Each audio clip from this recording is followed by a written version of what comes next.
यांचा ठरलाय एकच नारा आहे, गरिबी हटाओ, गरिबी हटाओ.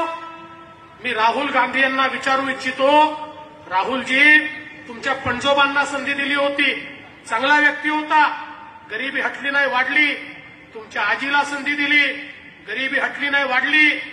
तुमच्या वडिलांना संधी दिली, गरिबी हटली नाही वाढली. तुमच्या आईला संधी दिली, गरिबी हटली नाही वाढली. आता तुम्ही काय खाऊन या ठिकाणी गरिबी हटवणार आहे याचं एकदा आम्हाला त्या ठिकाणी तुम्ही सांगा.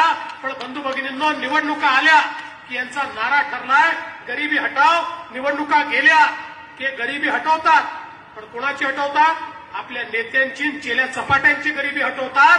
सामान्य माणसाची गरिबी यांनी कधीच हटवली नाही. आता नवीन जुमला सुरू केलाय. काय सांगतात? आमची काँग्रेस पार्टी निवडून आली तर आम्ही गरीबाला 72,000 रुपये देऊ. अरे कुठून देणार आहे? कोणाला देणार आहे? राहुल गांधींना विचारलं, राहुल गांधी सांगा, तुम्ही म्हणता 72,000 रुपये देणार, कोणाला देणार, कशी देणार, कुठून आणणार? काही उत्तर देऊ शकले नाही. बाजूला चिदंबरम होते.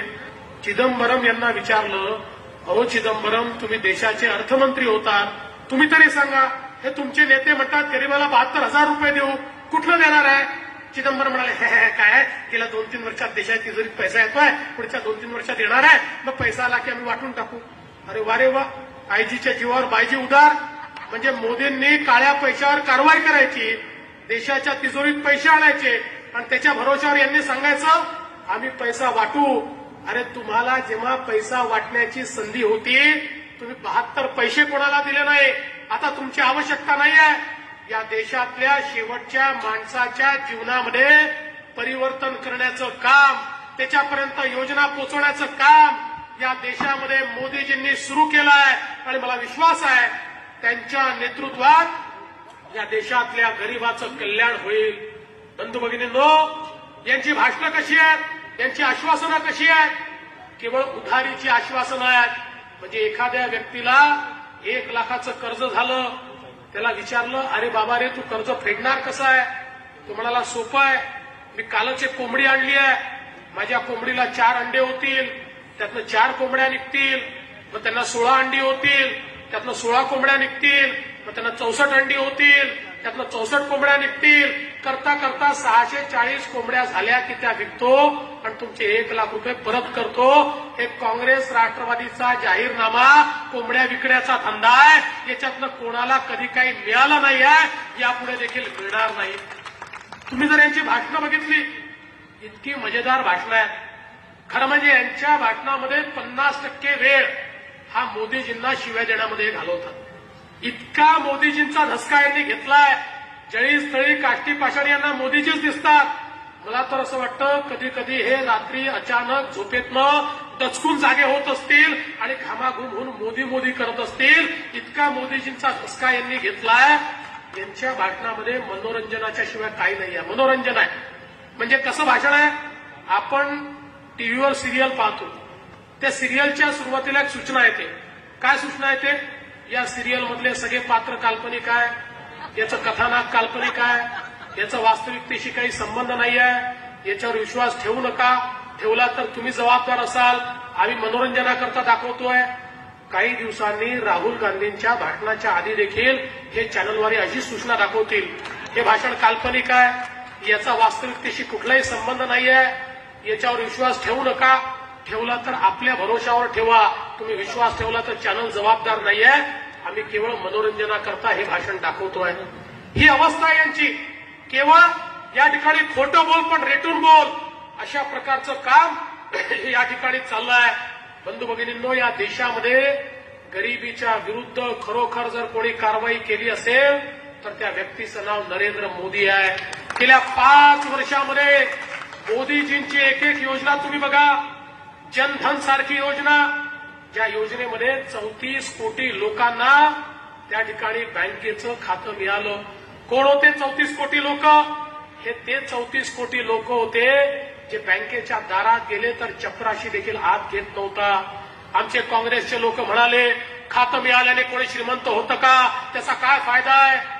पण बंधू भगिनींनो, जेव्हा राजीव गांधी हे देशाचे पंतप्रधान होते त्यावेळी राजीवजी असं म्हणायचे की मी दिल्लीहून 1 रुपया पाठवला तर शेवटच्या माणसापर्यंत केवळ 15 पैसे पोचतात, 85 पैसे व्यवस्था खाऊन टाकते, भ्रष्टाचारात जातात, दलाल खातात. मोदीजींनी सांगितलं न खाऊंगा न खाने दूंगा, 1 रुपया दिल्लीहून पाठवेन तर बंदा 1 रुपया शेवटच्या माणसाच्या खात्यामध्ये गेल्याशिवाय राहणार नाही. आणि गेल्या 5 वर्षामध्ये जनधनच्या खात्यामध्ये 80,000 कोटी रुपये मोदीजींनी दिले. कोणी दलाल नाही, कोणी मध्यस्थ नाही, आबू नाही, बाबू नाही, टाबू नाही, कोणी नाही. थेट पैसा दिल्लीहून निघाला आणि गरीबाच्या खात्यामध्ये त्या ठिकाणी गेला. आज तुम्ही बघा, स्वच्छ भारत अभियान आम्ही केलो. स्वच्छ भारत अभियानाच्या माध्यमातून घरोघरी शौचालय झाले. मोदीजी ज्यावेळेस देशाचे पंतप्रधान झाले त्यावेळी देशातल्या केवळ 45% लोकांकडे शौचालय होतं. 5 वर्षामध्ये मोदीजींनी स्वच्छ भारत अभियानाच्या माध्यमातून 98% घरामध्ये आज शौचालय आहे. आज आमच्या आया बहिणींना बाहेर जावं लागत नाही. हे मोदीजींनी या ठिकाणी करून दाखवलं. पण बंधू भगिनींनो, काही लोक इतके नादान आहेत, त्यांना शौचालय कसे बांधले जातात हे देखील समजत नाही. आता या मुंबईमध्ये काही पक्ष किरायाने गेले आहेत. आपल्याला माहिती आहे ना, काही पक्ष भाड्याने मिळून राहिले आहेत. पूर्वी मोटरसायकल भाड्याने मिळायची, सायकल भाड्याने मिळायची, मोटरगाडी भाड्याने मिळायची. आता अख्खं रेल्वे इंजिन काँग्रेसने भाड्याने घेतलंय. आणि हे जे रेल्वे इंजिन आहे ना, हे चालत नाही, हलत नाही, डुलत नाही. त्याचे पुर्जे विधानसभेत गेले, उरलेले पुर्जे महानगरपालिकेत गेले, नगरपालिकेत याचं काहीच उरलं नाही. या इंजिनला असं वाटतं की तोंडाच्या वाफेनंच इंजिन चालवता येतं. आणि म्हणून त्यांनी मुक्ताफळं या ठिकाणी केली.